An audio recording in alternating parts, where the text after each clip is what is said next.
Ladies and gentlemen, how are you this evening? What did you think of The Steps?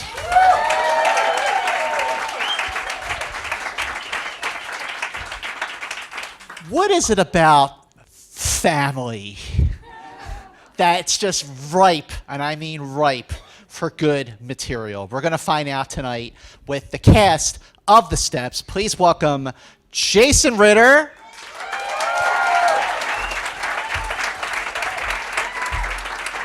Emmanuelle Chriqui,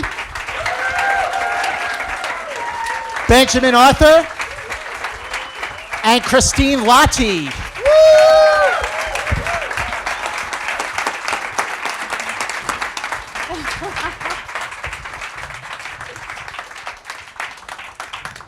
So I ask you, what is it about families, about movies about dysfunctional families that are just like really ripe for good material? Because they always deliver. What is it about The Steps that when you read the screenplay that you went, this is special, and there is a lot to relate to here? Start with you, Jason.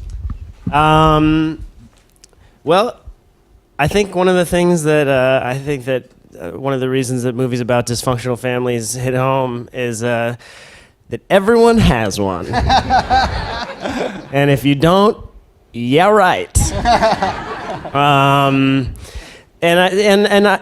think one of the things that I liked about this movie is that it was really funny, and it was really moving to me.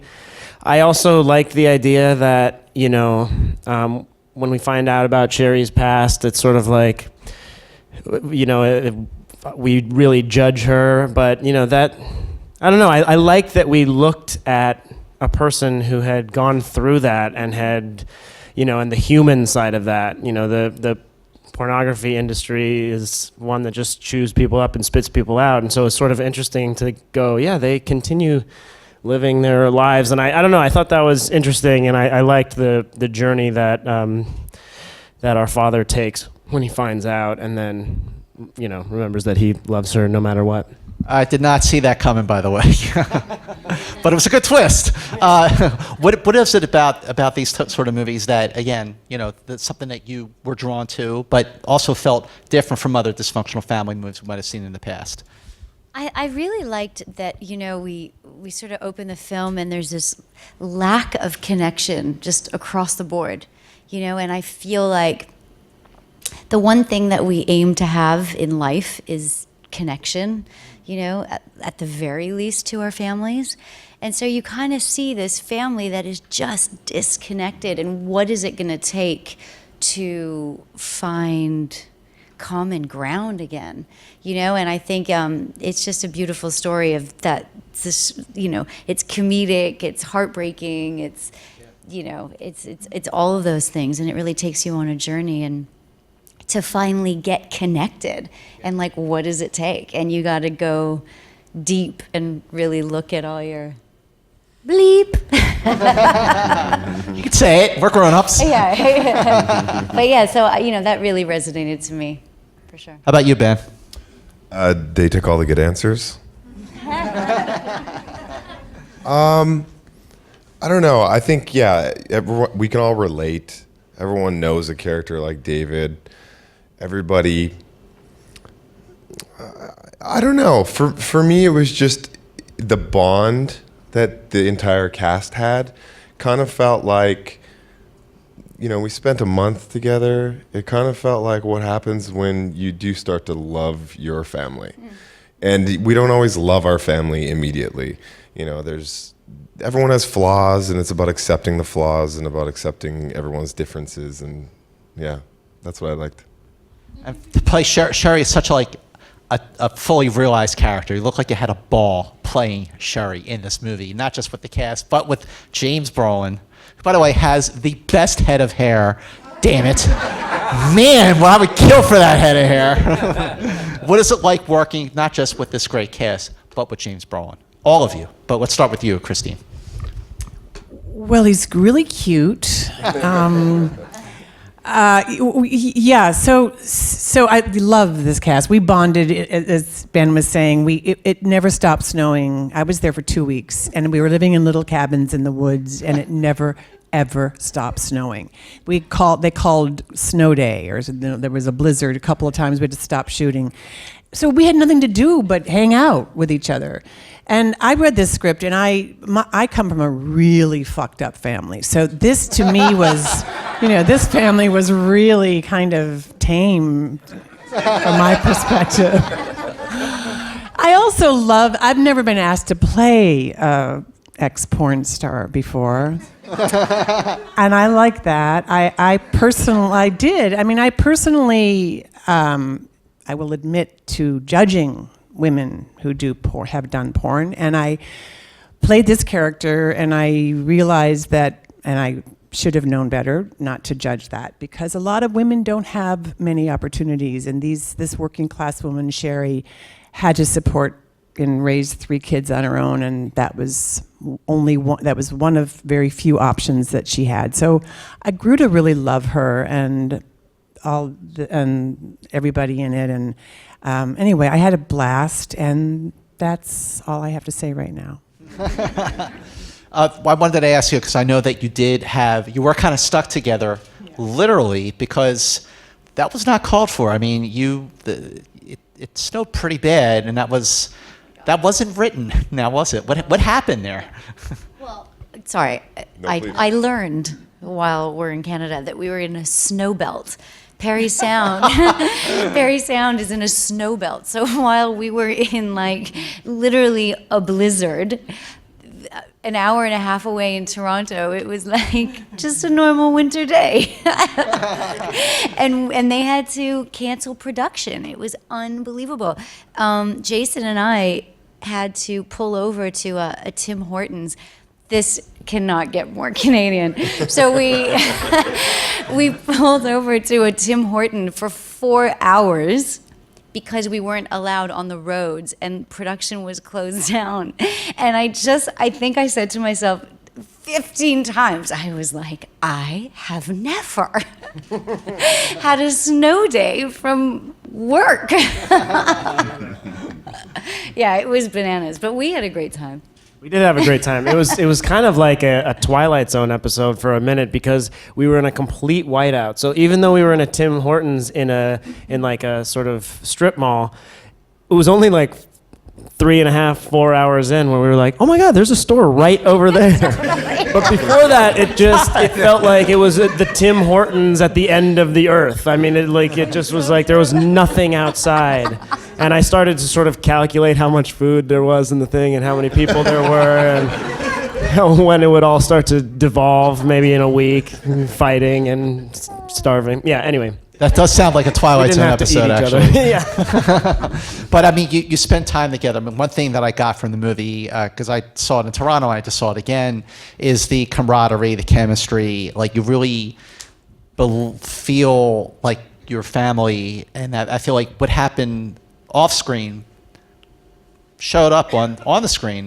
So let's talk about how much time you had to really prepare, how much time you spent together before you started filming, and how that brought out the best in the movie. Let's start with you, Christine.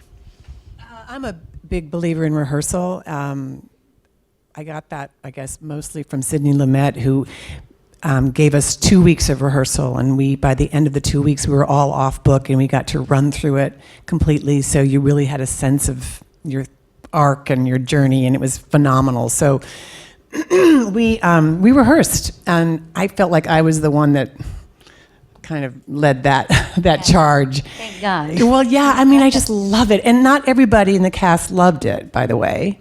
Most of us, I mean, everybody here did, but not everybody worked that way. I think there are a few, right? We won't say who didn't like it. It wasn't any of us. But yeah, so we did a lot of improv. We just had great rehearsals. So by the time we got to doing the actual scene, we understood something about the scene, which is unusual for film. Well, the director, Andrew Curry, did he encourage that improvisation, or was he like, no, let's just keep it to the script? Or how did the improv that you worked on while you were rehearsing change what was already written? Well, Andrew is a very smart person, and he cast someone like Ben, who, if you don't incorporate what Ben has improvised, you are a fool because he's hilarious. So Andrew would just like say, "Well, no, say that again. What? How? Wait," and then he would put it in the script. Yeah. Well, what were some of the moments that you did wind up filming based on your improv? I don't know if we actually changed, because Yes, we did. Did we? Yes, I love this, by the way. during the game. Yeah, we did a lot. You should go to Broadway and suck my dick was one of the. That was probably the most offhand. Yeah, that was. You should be on Broadway, and it was just like one of those moments, and then when they're like, I don't know if we can use that, and then of course it makes it in the movie. Of course. Yeah. But yeah, I mean, here's the thing: when you have this script was so phenomenal to begin with. I don't know if I'm jumping ahead in your questions or anything, No, but please. the script is so amazing. It had such an amazing structure to it. There wasn't a ton for us to do, and a lot of the really laugh out loud moments were kind of already in there. There were little bits of improv. I like chips. I like dip. That was his. You improvised that, right? Yeah, I don't know. He had some humble pie He's tonight because simple. he was on fire. You guys are in being the- very sweet. I'm pretty sure you also improvised a line about punching Jeff in his fat face. Look, in the script it just said face, but you went with what you saw. That's fine. It's a character I think thing it's that I fair- was doing on purpose. It's fair to say that we both put on weight for the role. I think that. I think that's fair. Yeah, that's fair. Sure. No, but you know what? It's true. It was really nice because Andrew really let these moments live. Like, remember, Jason, when we did the scene in the hallway and we were laughing at the doorway and I said something that was so ridiculous, but it ended up making the cut. Yeah, you said he's turned into something sappy, and it was a different line, but Sappy. you weren't supposed to say sap. It was you just said he's a sappy sap. It took me by surprise, and those little moments where you sort of surprise each other are really helpful. And we also improvised a lot in rehearsal, and we would, every once in a while in rehearsal, we would hear the other characters say something that was sort of indicative of some of the backstory that they had created for themselves, and you went, oh, dang, that is really cool to know that, for some of our backstory, they're connected, but for other things, it was just, we would sort of get a deepening of an understanding of who the person was and why they are the way they are, and, so it was really helpful, and there's so much history in the movie that is sort of unspoken and kind of bubbling to the surface, especially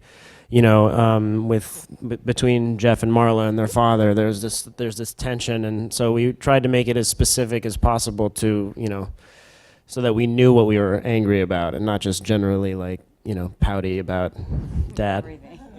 One of the things that the two families are try to do to get to know each other, the 13 things about us, and it doesn't get very far. So instead of 13 things, I want to go down the line and give me 3 things about each of you that we may not know. Don't start with me. I'll start with Jason. Just 3 things that we may not know. Could be, I like Fruit Loops. I do like Fruit Loops, but that's not one of my things. I had asthma growing up, but it went away. Okay. That's one thing. That's not 2 things. I have boundary issues, and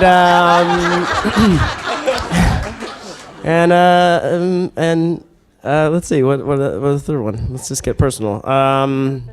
Favorite band? Favorite band, Nirvana. I was a big Kurt Cobain, and just I thought was such a beautiful soul. I read every interview of him. It was beyond the music. I just was sort of obsessed with him and everything that he sort of stood for. 25 years ago next month, that That's album came out. crazy. 25 years wow. ago. Oh my But we God. digress. Emmanuelle, 3 things. Okay, 3 things. I'm just gonna let whatever comes to me. I'm Exactly. obsessed with Nutella. I could swim in it.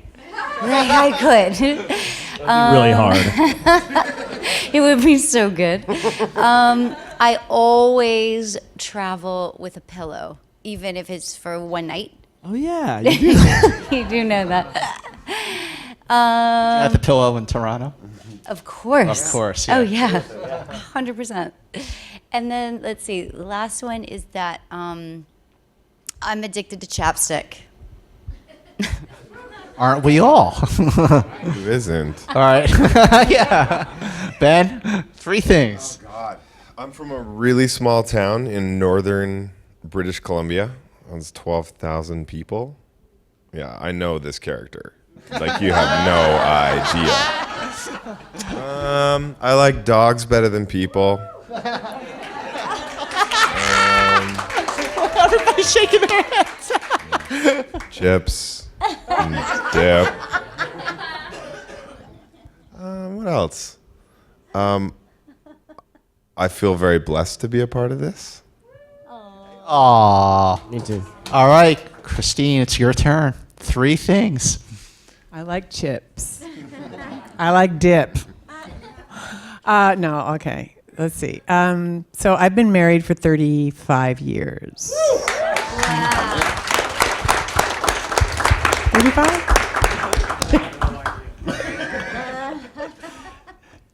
Tommy says this counts as another one.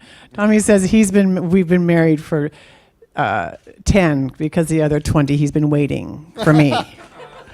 No one gets that, but it's all right. I think it's funny. Let's see what else. I like to ride my bike. That counts, right? That's good. That's good. Yeah, when did you all realize... Rehearse. And rehearse. You definitely like to rehearse. That's what we picked it up. But not everybody liked to rehearse, and you're not going to name names. Ming Mei. That brat! She was difficult. Oh, wow. Shh. Our secret. So when did you know the moment, if you can remember, that I want to be an actor? I had like a false moment, and then I had a real moment. What was each?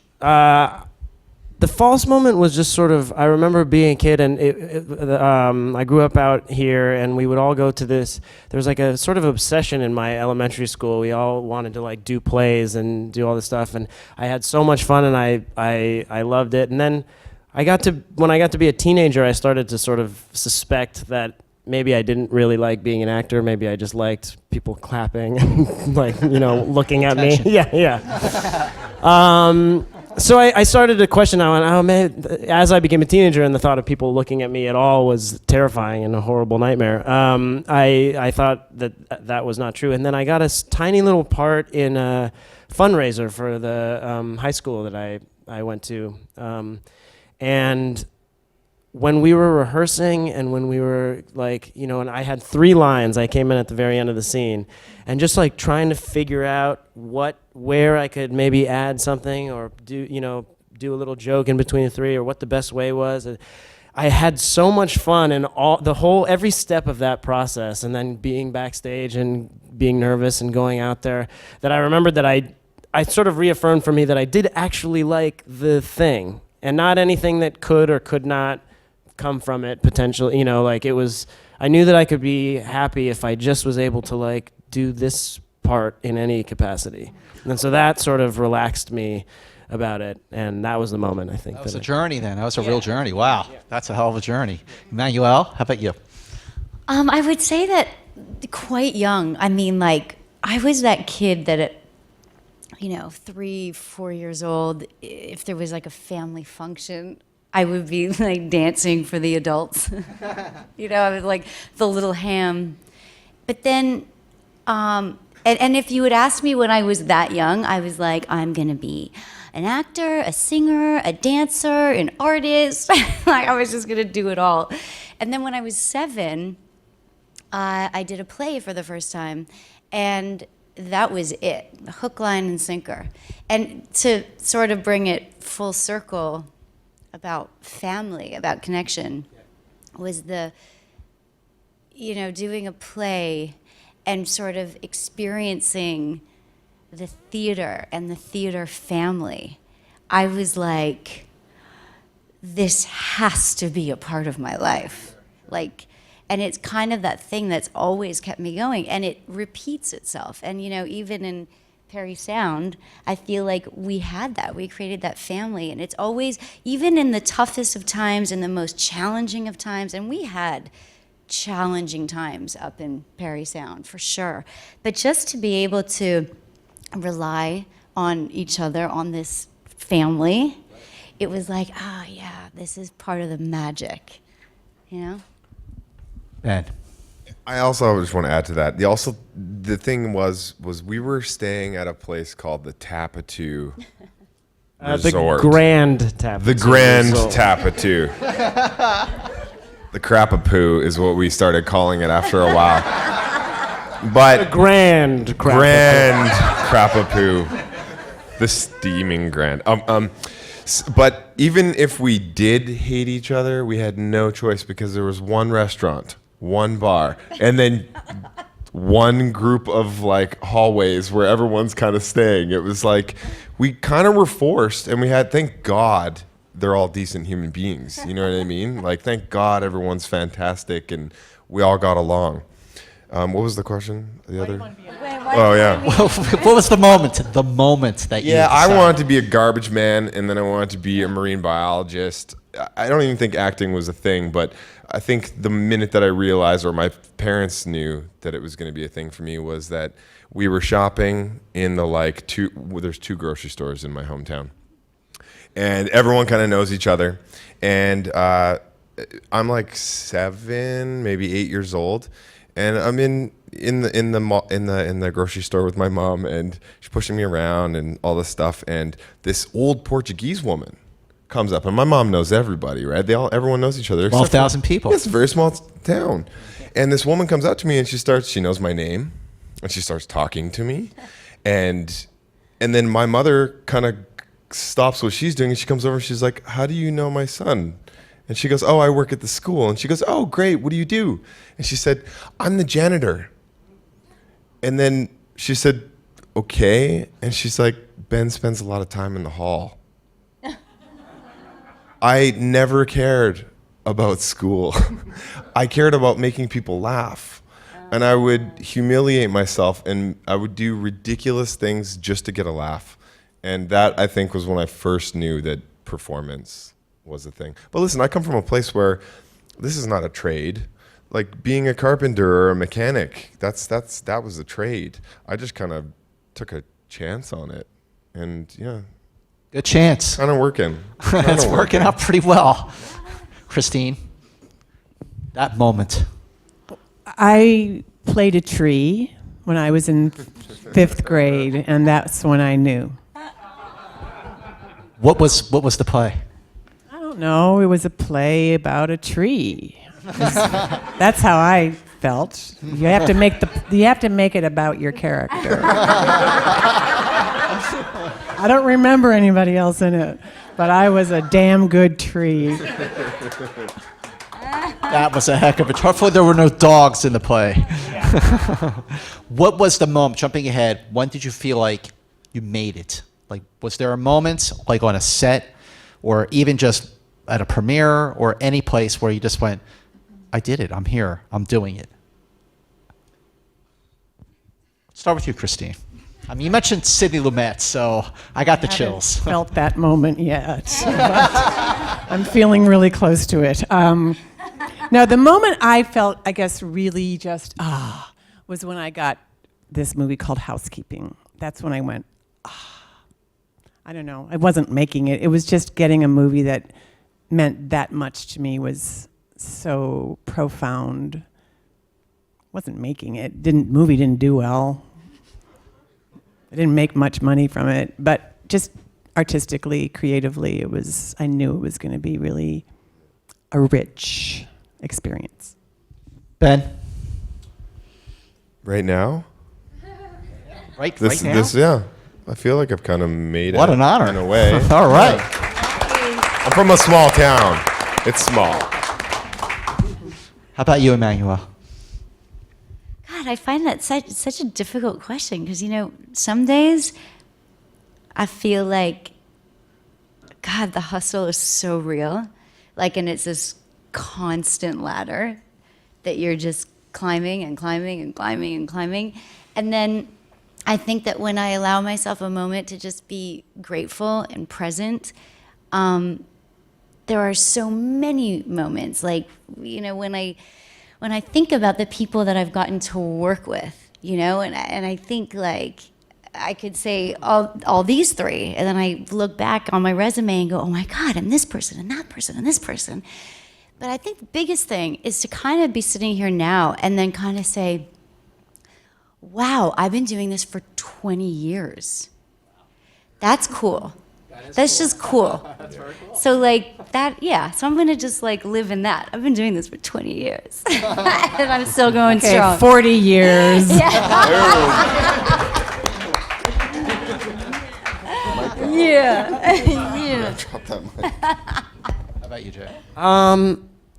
Yeah, it's interesting. It's sort of, there are people who have those careers where they do a play and then someone sees them and is like, you got the stuff, and then they're a movie star and their life just goes on forever and they've just made it and it just happens.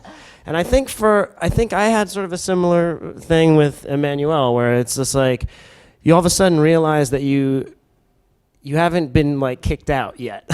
You're I'm still, I'm sort of still, but I do remember there was a moment where I had gotten my first TV show, and that was so exciting, and it felt like for the first time that I could see past a month.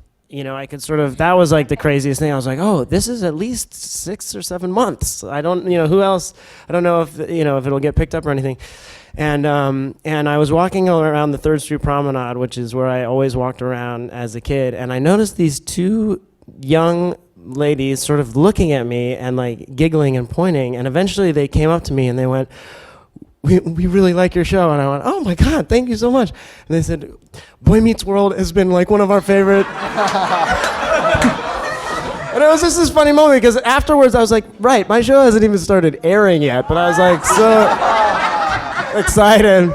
And there's all these moments like that. By the way, I did sign Ritter Strong for them because I didn't want to disappoint them. I was like, yes, hello, nice to meet you. You're a bitch. We had a great time. Yeah, there's always these moments where you're always gonna feel first there's always. I bet everyone up on the stage has someone that you're that guy. That woman, that person's career, they're just ahead of me, or they're way ahead of me, and we're the same age, or they're younger, or whatever. And it's important to sort of remember that everyone has their own path, and I think that was the sort of a similar moment to Emmanuelle. I was just going, oh wait, I'm still here. It could end tomorrow, but for now. What is the best piece of advice you got about sustaining an acting career, and who gave you that advice? Ben, you go first. Or go second, that's okay. Anyone have anything? Let me think. Does anybody have anything? I do. Okay, good. Emmanuelle, you go. I'm going to jump in. I get asked this a lot. What advice do I have for young people trying to make it? And I would say it's definitely, if you're doing this to be famous, forget it. Just leave, bow out, whatever. Go do something, whatever, 7 seconds of fame somewhere else. A reality show. Yeah, just something, because it's tough,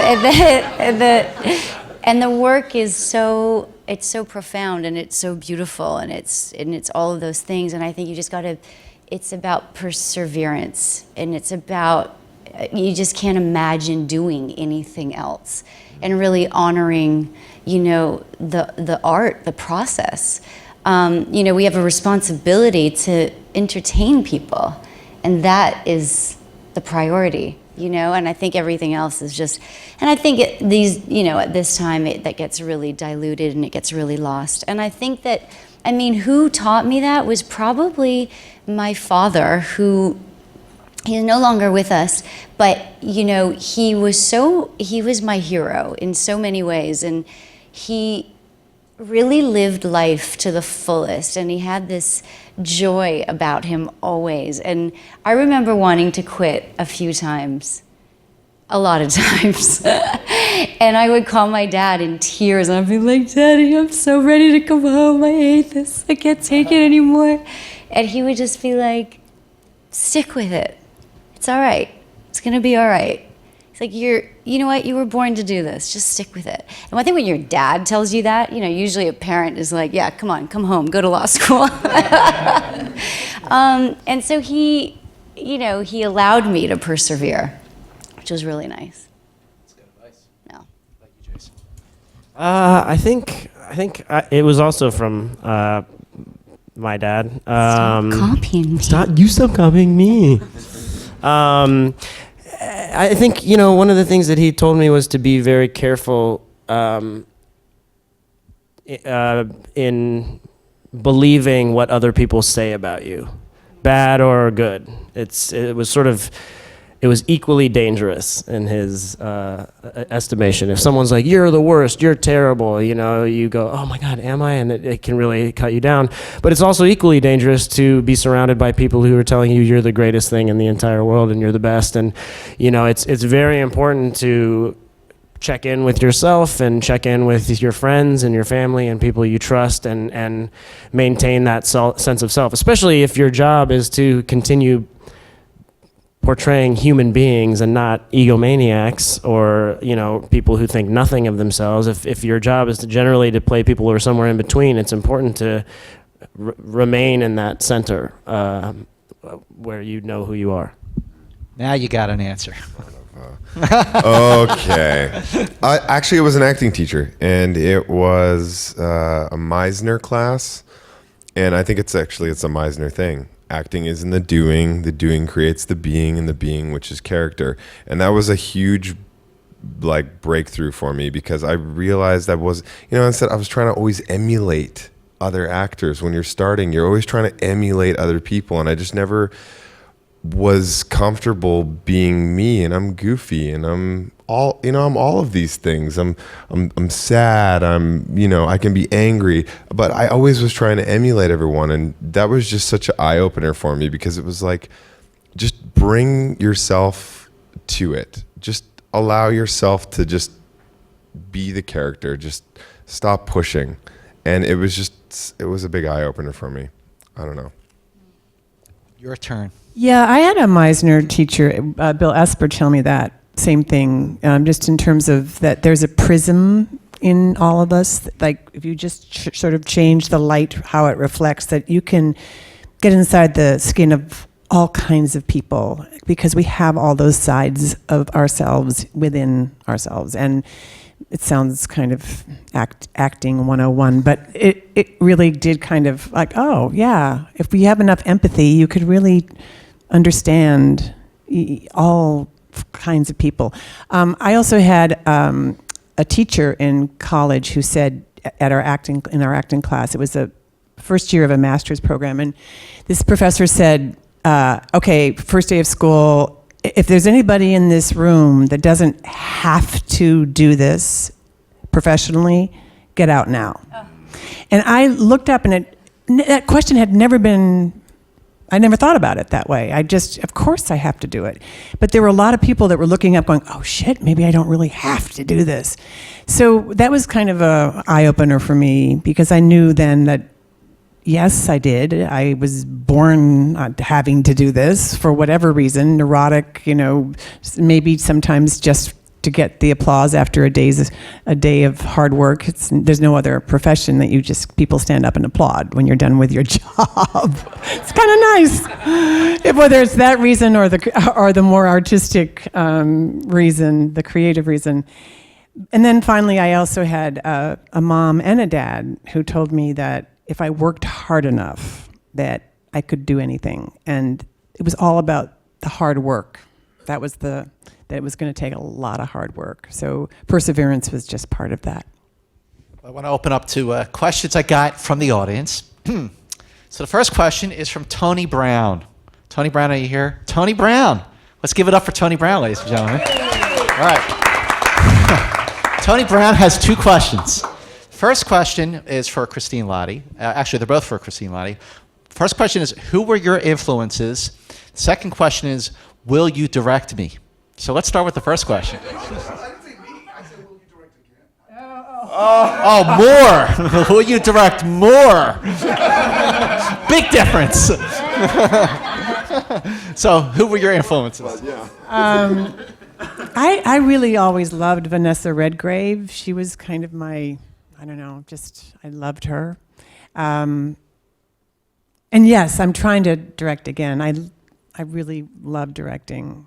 And thank you for asking, yes. And I hope that we work together someday. I think. I mean, I'd have to read you, but, you know. See? It actually turned out to be a good question. This is for the whole panel. This is a good one. This is from Victor. Victor? Hi, Victor. The question is, what would you have done differently if you were not an actor or an actress? Jason, let's start with you. Oh. I'd probably still be I'd probably be a little bit like David Brent in The Office. I'd still probably be like at work like, hey, so I got a joke. We like to keep it cool around here.